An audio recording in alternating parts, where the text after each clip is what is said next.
Vê o horizonte deitar no chão pra acalmar o coração.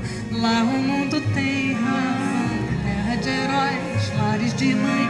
Paraíso se mudou para lá, por cima das casas cal, frutas em qualquer quintal, peitos fartos, filhos fortes, sonhos semeando o mundo real. Toda gente cabe lá, Palestina, Xangri-Lá. Vendar e voa, vendar e voa, vendar e voa. Lá o tempo espera, lá é primavera. Portas e janelas ficam sempre abertas pra sorte entrar. Em todas as mesas vão flores enfeitando os caminhos, os vestidos, os destinos. Essa canção tem um verdadeiro amor para quando você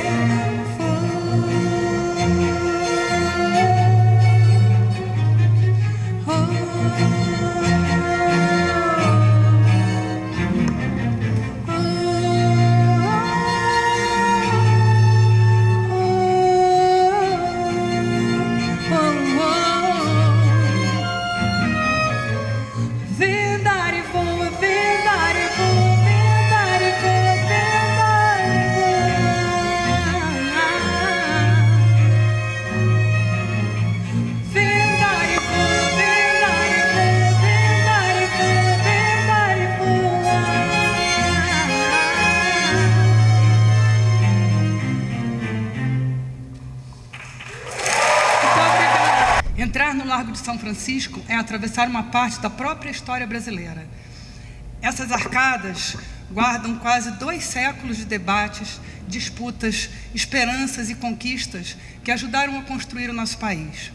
Quando cheguei aqui, senti o peso das instituições que atravessam gerações, porque não se limitam a contemplar o seu tempo, elas assumem responsabilidade sobre ele. Receber essa homenagem da faculdade é uma honra que me ultrapassa.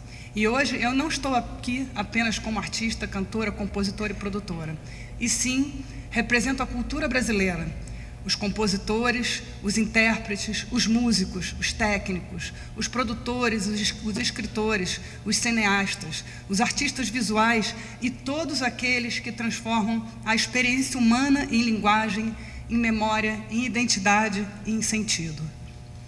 A cultura brasileira também construiu esse país.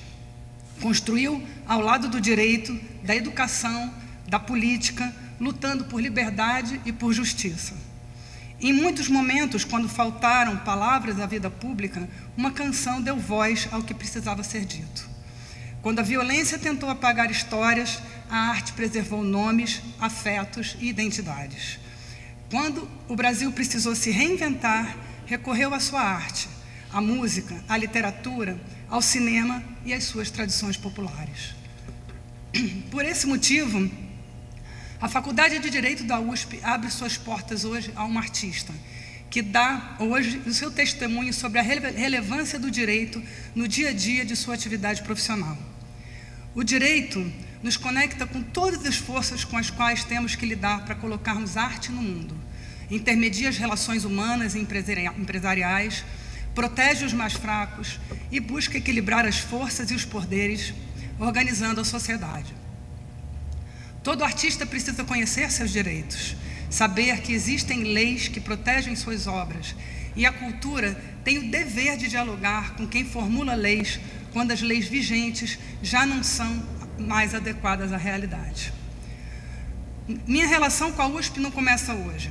Sempre fui profunda admiradora dessa instituição e, em 22, recebi a responsabilidade de atuar como embaixadora do programa USP Diversa. Assumi, então, a missão de promover e divulgar esse programa, mobilizar esforços, construir pontes, contribuir para a captação de recursos e para a conscientização da sociedade sobre a importância de apoiar estudantes cotistas em situação de vulnerabilidade socioeconômica. Como embaixadora, participei da criação do Fundo Patrimonial USP Diversa, concebido para captar recursos junto à sociedade civil.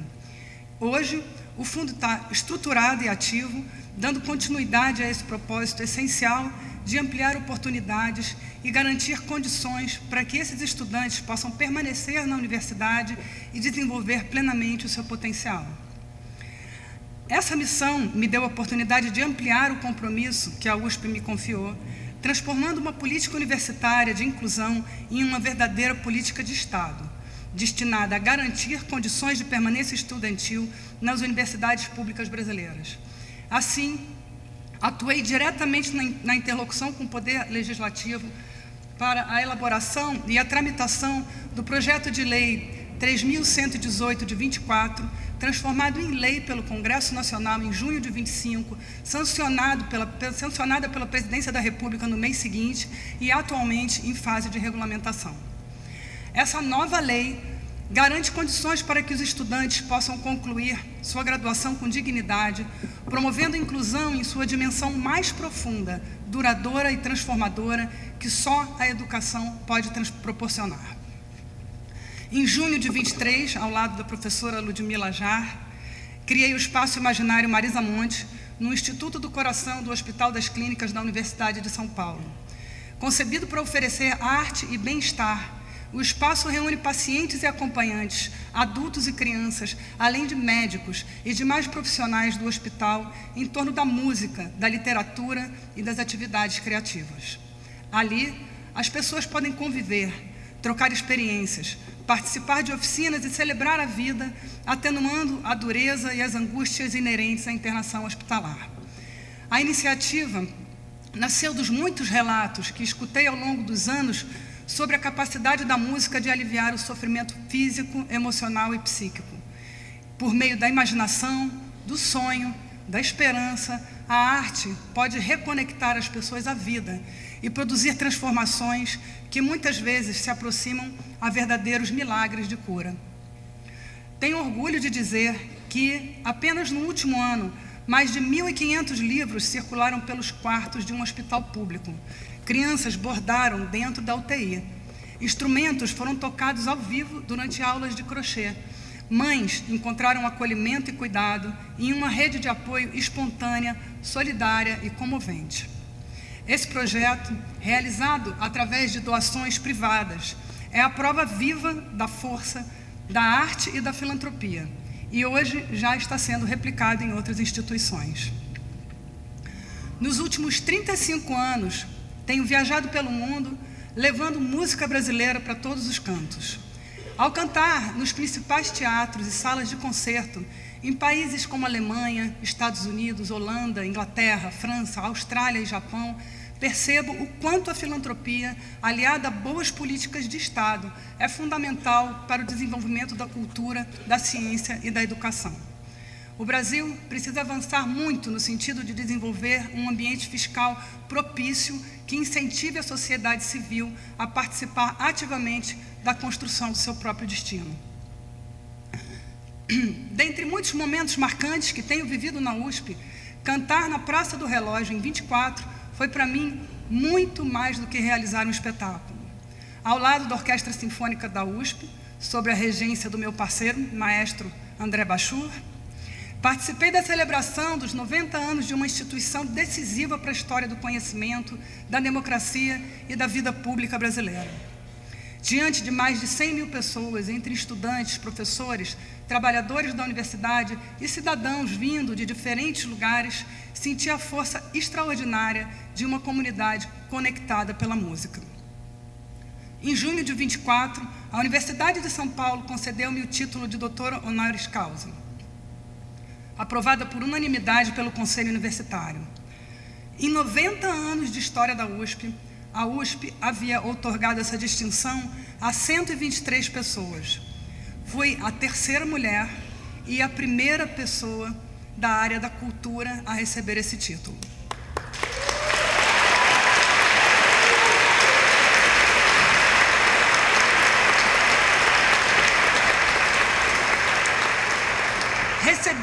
Recebi essa homenagem não como uma glória pessoal, mas como um sinal dos tempos. Tempos nos quais a universidade se abre cada vez mais para a sociedade, tempos nos quais as mulheres têm mais oportunidades, tempos nos quais a força da arte é reconhecida e celebrada. E, sobretudo, como um compromisso, o de afirmar que cultura e educação devem caminhar juntas dentro de uma universidade pública, porque compartilham da mesma missão: formar pessoas capazes de pensar com mais profundidade, sensibilidade e empatia para transformar o Brasil. Há homenagens que celebram uma trajetória e há aquelas que, para além de reconhecer um percurso, nos reconduzem às nossas origens e nos lembram da responsabilidade que temos diante do nosso tempo. Uma responsabilidade que se torna ainda maior por estarmos aqui, porque essa não é uma faculdade qualquer. A Faculdade de Direito da Universidade de São Paulo foi criada em 1827 por decreto do imperador Dom Pedro I, em um dos primeiros gestos de afirmação intelectual da jovem nação brasileira recém-independente. São quase 2 séculos de história, 200 anos. Uma trajetória que praticamente se confunde com a própria vida do Brasil como país soberano. Por esses corredores passaram Rui Barbosa, Joaquim Nabuco, Luiz Gama e 13 ex-presidentes da República. Também passaram poetas que transformaram a língua portuguesa, como Castro Alves, Álvares de Azevedo, e que estudaram, produziram e se formaram nessa casa. Luiz Gama, aliás, recebeu o título de doutor honoris causa, antecedendo o meu em 21, um reconhecimento póstumo que também sinaliza a mudança dos tempos. Nascido na escravidão, ele tentou ingressar nessa faculdade em 1850, mas enfrentou forte resistência racial e não conseguiu matricular-se regularmente. Mesmo assim, frequentou as aulas como ouvinte, estudou de forma autodidata, aprendeu tudo em bibliotecas jurídicas e compreendeu, antes de muitos, que o direito deve ser um instrumento de libertação e que a arte e a justiça nascem da mesma raiz, a defesa inegociável da dignidade humana e do direito de sonhar.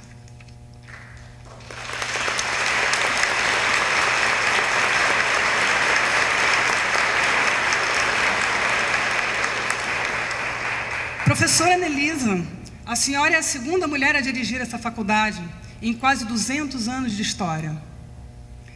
Em seu discurso de posse, afirmou ter aprendido que esse é um lugar repleto de vida e de esperança.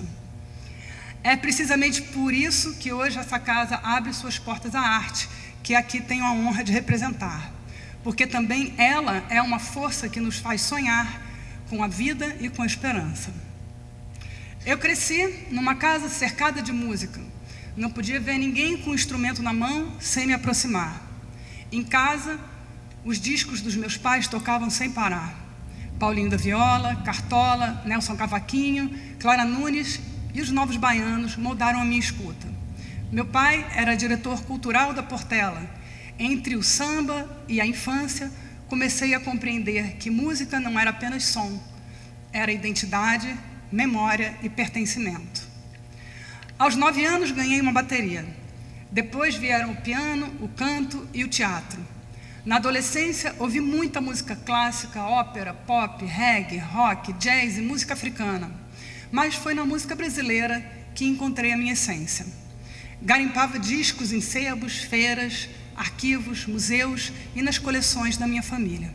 Eu queria saber tudo o que havia sido feito antes. Aos 18 anos fui para a Itália estudar canto lírico. Foi lá, vendo o Brasil de fora e o Brasil dentro de mim, que compreendi com clareza quem eu era. Quanto mais distante estava do Brasil, mais o Brasil se tornava presente em mim. Cantava música brasileira todos os dias, e era justamente isso que as pessoas me pediam para cantar. Foi então que eu tive certeza que minha voz só faria sentido se permanecesse profundamente ligada à minha cultura. O Brasil vivia a abertura política dos anos 80 e eu sentia que havia muito a fazer aqui. Decidi voltar ao meu país para participar daquele momento histórico de liberdade, de retomada da liberdade de expressão e de reconquista dos direitos civis. Voltei em um momento de profunda transformação. O Brasil respirava uma liberdade nova e a minha geração ocupava o seu espaço com intensidade. Em pouco mais de um ano, passei do primeiro show ao lançamento do meu primeiro álbum. E a partir dali, o mundo se tornou a minha escola. Aprendi tudo na prática, por meio da escuta, da disciplina, da curiosidade e do interesse permanente em compreender cada dimensão do meu ofício. Tive a sorte de encontrar grandes mestres, mestres fundamentais, que como verdadeiros mestres foram generosos e me ensinaram muito. Entre eles Nelson Motta, André Midani e Leonardo Neto, que também me apresentaram grandes especialistas em direitos autorais, direito civil, direito tributário. E esses encontros foram verdadeiras aulas e foram fundamentais para que eu construísse uma trajetória marcada pela consistência, pela autonomia, pela liberdade e pela responsabilidade. Minha caminhada começou pela voz e logo se ampliou.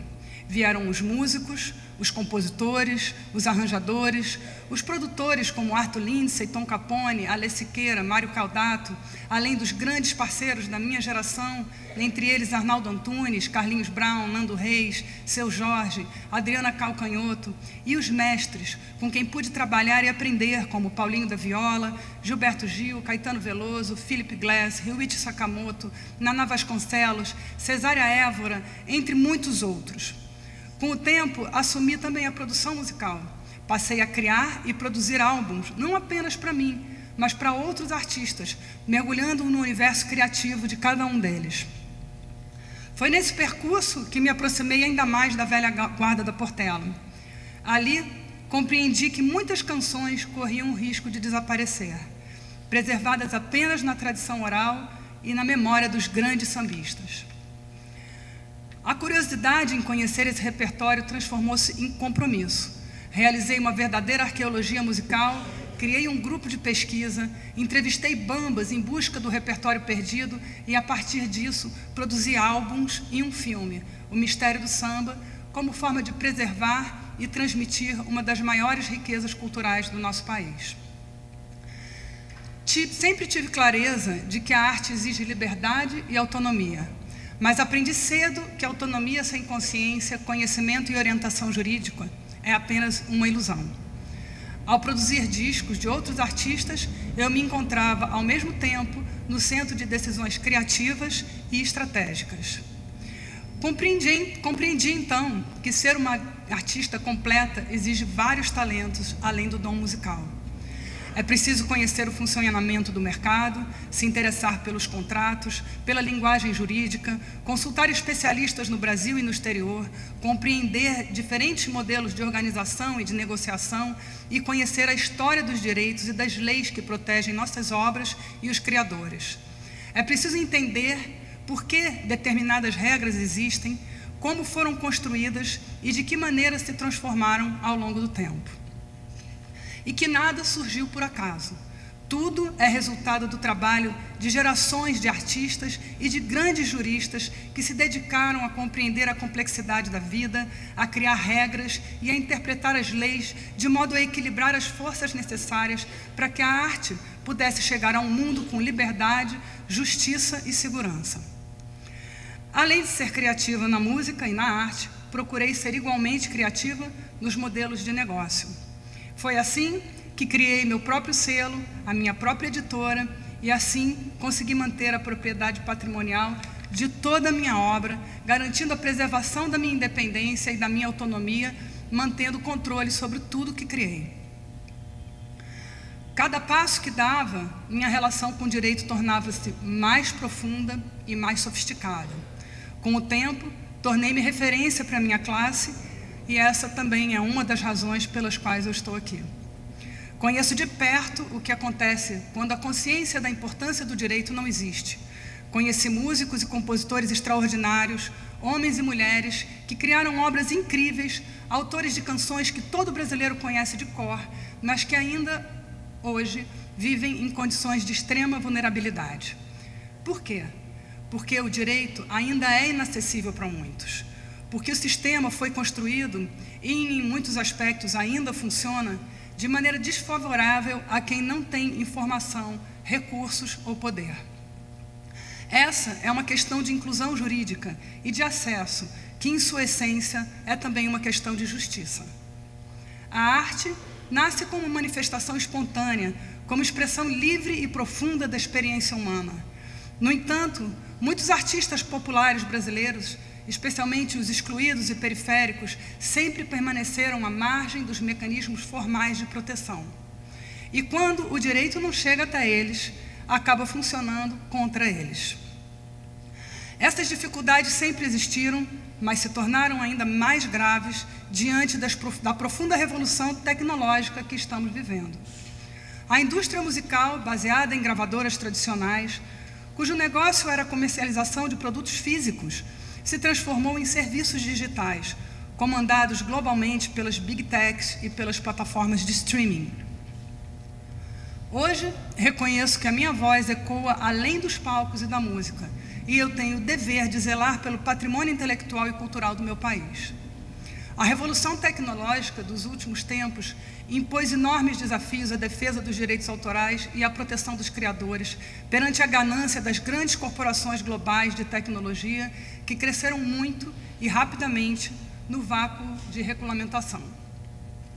Tenho trabalhado muito na interlocução com instituições, com o Ministério da Cultura, com empresas brasileiras e internacionais, junto com artistas e ativistas da Associação Procure Saber e de sociedades de autores no Brasil e no exterior. Vale lembrar que os direitos autorais, além de direitos constitucionais brasileiros, são cláusula pétrea, são também reconhecidos na Declaração Universal dos Direitos Humanos.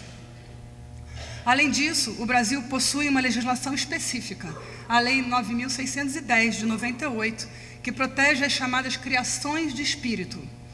É uma lei importante, construída para seu tempo, mas em 98 não havia plataformas de streaming com alcance global, redes sociais com bilhões de usuários, nem empresas de tecnologia capazes de concentrar, processar e monetizar uma parcela tão ampla da produção intelectual da humanidade.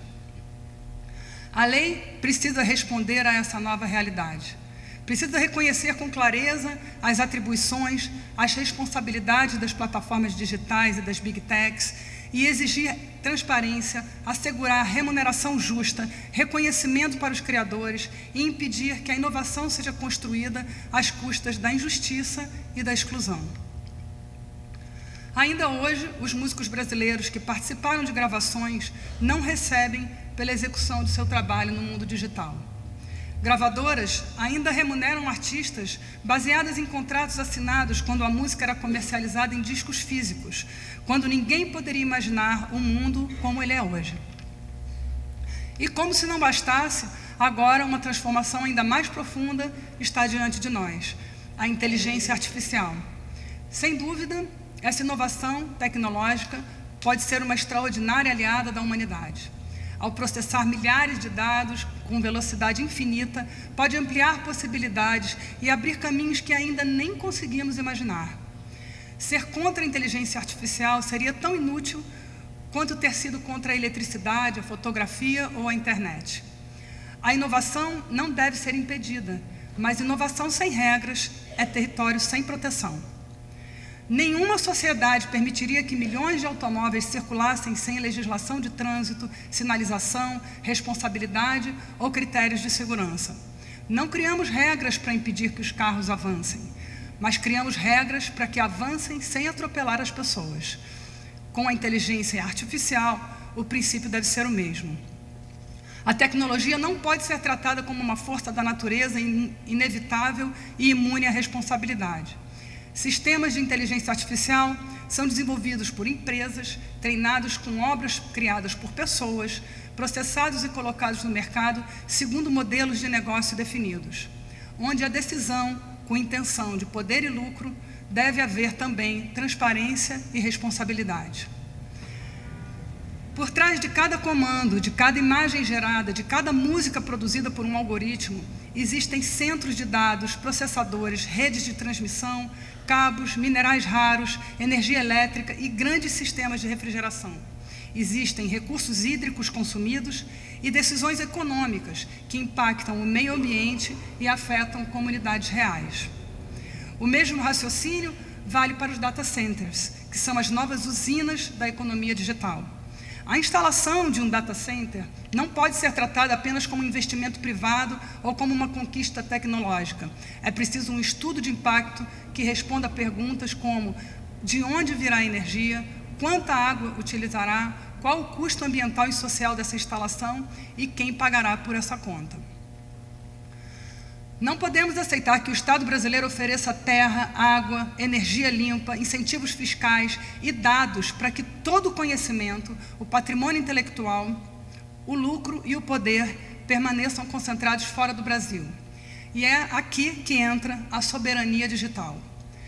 Soberania digital não significa fechar o Brasil ao mundo, mas rejeitar empresas estrangeiras ou imaginar uma autossuficiência impossível. Significa ter liberdade de escolha. Um país soberano precisa saber onde estão os dados da sua população, quais leis os protegem, quem pode acessá-los e para que finalidades são utilizados. Precisa ter infraestrutura própria para áreas estratégicas, como saúde, educação, segurança, cultura, ciência e administração pública. Dados de brasileiros não são uma mercadoria qualquer, são parte do patrimônio do país. E hoje, os dados utilizados para treinar os sistemas de IA generativa são coletados e explorados sem autorização, sem remuneração, sem reconhecimento, sem transparência e sem que seus autores saibam que participam involuntariamente da construção desses conteúdos. Minha voz pode ser reproduzida, minha interpretação pode ser imitada, minhas composições simuladas, meu modo de cantar, minhas escolhas, minhas inflexões, minha identidade artística e minha personalidade podem ser utilizadas como matéria-prima para gerar algo que pareça meu, mas que não foi criado, nem autorizado por mim, sem que eu possa decidir se quero ou não. A IA não revogou a lei do direito autoral nem a Constituição brasileira, mas funciona à margem de mecanismos legais. O Brasil começou a enfrentar essa discussão com o projeto de lei específico em 23. O texto foi aprovado no Senado em dezembro de 24 e encaminhado à Câmara dos Deputados em março de 25, onde permanece sem perspectiva de votação. Debater uma matéria tão complexa exige compromisso, seriedade e rigor técnico. Enquanto o Congresso não decide, decidem as Big Techs, os contratos privados supralegais e prevalece a regra de que quem tem mais força e poder econômico e político. Precisamos de regras que garantam segurança para toda a sociedade, proteção para as crianças, que assegurem a transparência sobre as obras utilizadas no treinamento dos sistemas, mecanismos reais de autorização ou licenciamento, remuneração justa, proteção da voz, da imagem e dos direitos da personalidade e responsabilização quando houver violação de direitos. O Congresso Nacional tem diante de si uma oportunidade histórica de colocar o Brasil na vanguarda dessa discussão, resguardando a soberania e defendendo o direito dos brasileiros. Por isso, falo hoje como artista para juristas, legisladores e estudantes que a nossa cultura não é matéria-prima sem dono. É fruto de trabalho, é identidade, é patrimônio, é soberania. E não existe soberania tecnológica sem soberania cultural. E essa instituição, com seus 200 anos de tradição e importância na produção científica e na contribuição intelectual do país, tem um papel fundamental na busca de soluções que orientem políticas públicas que possam contribuir para o desenvolvimento da sociedade e do Estado brasileiro. A nova reforma tributária também nos coloca diante de uma questão urgente. Como ficará o financiamento da cultura no Brasil? Com a substituição gradual do ISS e do ICMS pelo IBS, muitos dos mecanismos estaduais e municipais de incentivo que hoje sustentam orquestras, festivais, museus, patrimônio histórico e instituições culturais precisarão ser revistos. Ainda não sabemos com a clareza necessária, o que ocupará esse espaço, nem como impedir que a simplificação tributária produza como efeito colateral o enfraquecimento da diversidade cultural brasileira.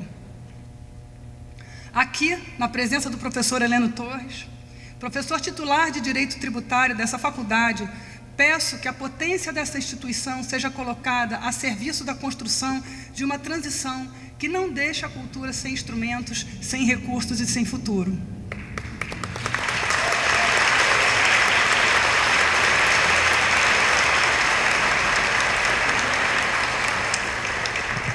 Estaremos sempre juntos nessa luta. Conto com vocês. Por todos esses desafios, agradeço mais uma vez pela oportunidade de estar aqui, falando para profissionais do direito, estudantes e para toda a comunidade universitária, e reitero a minha disposição de colaborar, usando minha voz, minha música, para inspirar, para despertar consciências e promover um mundo mais justo e igualitário. A música tem o poder de nos unir, de nos tocar, de nos lembrar da nossa humanidade compartilhada.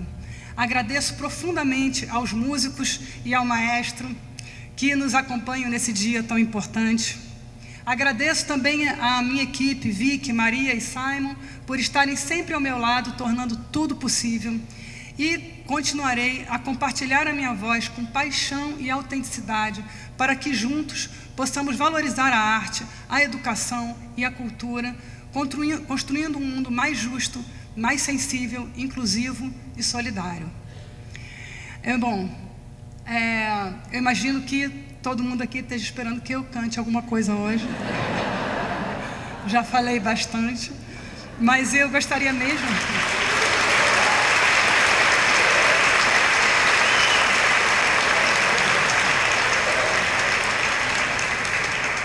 Muito obrigada, mas eu gostaria mesmo de homenagear a música brasileira e de convidar todos vocês para cantarem comigo, unindo as nossas vozes aqui dentro de uma faculdade de Direito, celebrando uma canção que sobrevive ao longo de mais de um século, geração após geração, no coração de todos nós, esse verdadeiro hino que diz muito da alma de todos nós brasileiros. Meu coração não sei porquê bate feliz quando te vê, e os meus olhos ficam sorrindo, pelas ruas vão te seguindo, mas mesmo assim foges de mim. Quero ouvir vocês. Ah, se tu soubesses como eu sou tão carinhoso e muito, muito que te quero.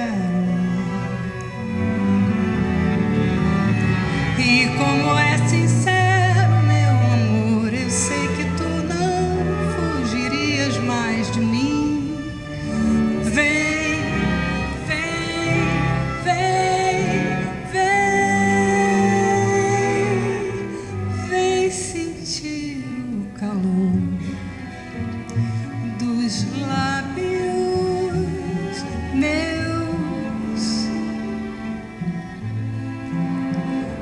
procura dos teus.